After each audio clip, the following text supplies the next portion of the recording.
This isn't a normal negotiation for the speakership. This is a demonstration once again that Gollum always turns on its creator, that these extremists on the far right are going to attack anything resembling responsible governance or majority rule. As you say this, can we put up this picture of the Young Guns? Remember this book? Yeah. Oh, you're going to go look old at school. the Young Guns. Paul Ryan, Eric Cantor, and Kevin McCarthy. Kevin was so young then, so much hope. Go on, sorry, John. I can't believe you. Remember, Donald Trump created these people, but now they're like the they're like the robots in Terminator, becoming self-aware and then taking over.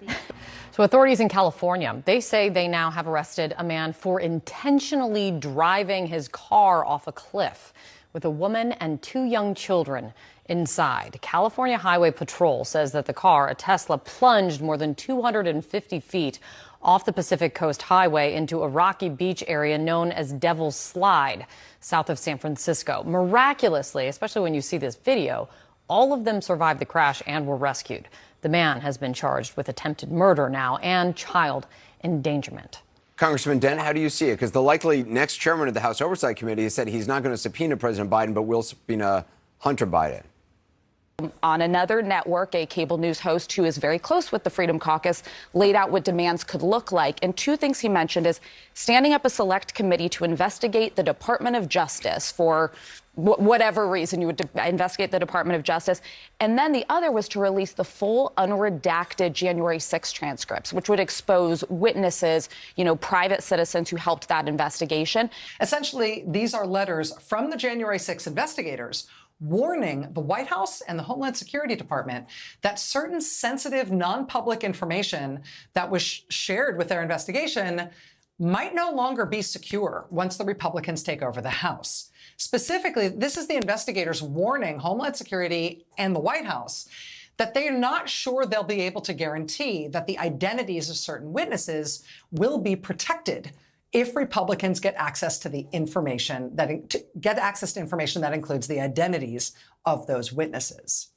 Well, as of next week, meaning tomorrow, when the committee dissolves, the committee will no longer exercise control over this material, and thus we cannot ensure enforcement of the commitment to maintain the confidentiality of the identity of the witnesses.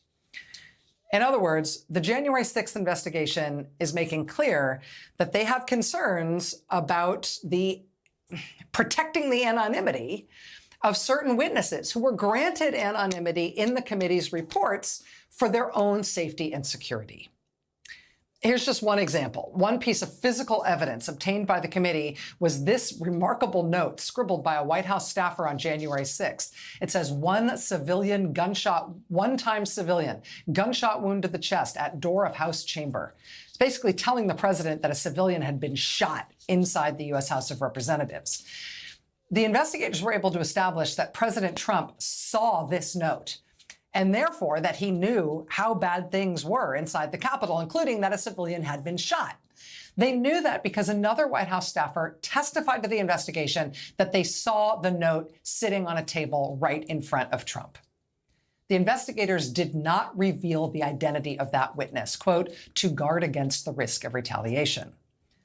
Now, though, information like that person's name, information the January 6 investigators chose not to reveal, that technically could end up in the hands of the new Republican-led Congress.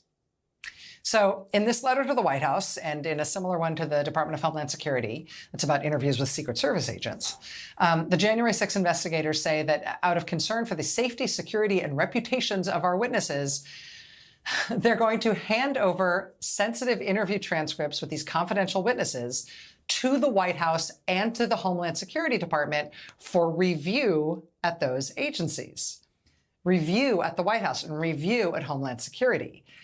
It appears that they're doing that essentially so that sensitive material will no longer be in Congress's hands as the Congress falls into Republican control. The material instead will be returned to the Biden White House and the Biden administration-controlled Homeland Security Department so those entities can try to restrict whether that sensitive information will ever be released. Florida Governor DeSantis, who any second now will likely announce for president, is under criminal investigation for trafficking Venezuelan migrants to states where it's legal to read books other than Leviticus.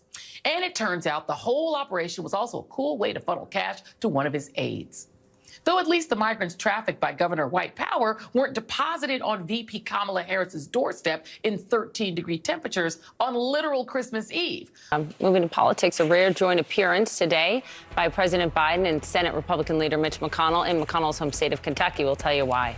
Also today, a rare scene is set to unfold in Kentucky. You might have to blink twice. President Biden is going to be appearing alongside the Senate Republican leader, Mitch McConnell, to celebrate a major bipartisan accomplishment. They're going to be at McConnell's home state of Kentucky on the Kentucky side of the famous Brent Spence Bridge that connects Kentucky with Ohio. It has been a focus point for many presidents. They're going to tout how funds from the bipartisan infrastructure law are going to be used for the much-needed repairs to that congested crossing. Of course, Biden and McConnell served together in the Senate for decades. They were occasionally negotiating partners when Obama was in office. But it is a very symbolic moment today. And you're right that a part of this event that is going to be so significant is someone like Mitch McConnell appearing besides the president. You know, there's sort of the literal bridge and then obviously the metaphorical bridge, you know, of the president sort of wanting to send this message that even in the new Congress and even with Republicans taking over the House, that he's sort of willing to reach across the aisle and bridge the divide and continue working with Republicans. So it's going to be a fascinating scene. And as we watch this bitter fight on Capitol Hill, President Biden set to leave for Kentucky right now, where he will be spending part of the day with none other than Senate Republican leader Mitch McConnell. Bipartisan happens. Bipartisanship happens. does. Imagine that. He's headed to McConnell's home state, the president, to promote the benefits of that bipartisan infrastructure deal. So while the speaker's fight has somewhat paralyzed Washington for now, President Biden is headed out of town, as Lauren Fox was speaking to. He's going to be soon arriving in Kentucky, where he'll be promoting the rare bipartisan victory of the infrastructure bill with a major new project that's about to break ground. And none other than Senate Republican leader and Kentucky Senator Mitch McConnell joining him. And we can also make history today by making the first. Will the House be in order? By electing the first black Republican Speaker of the House. Yes, thank you. Now, as my colleagues probably know, the first black members of Congress to serve in this body were Republicans. As a matter of fact, you probably also know that Frederick Douglass,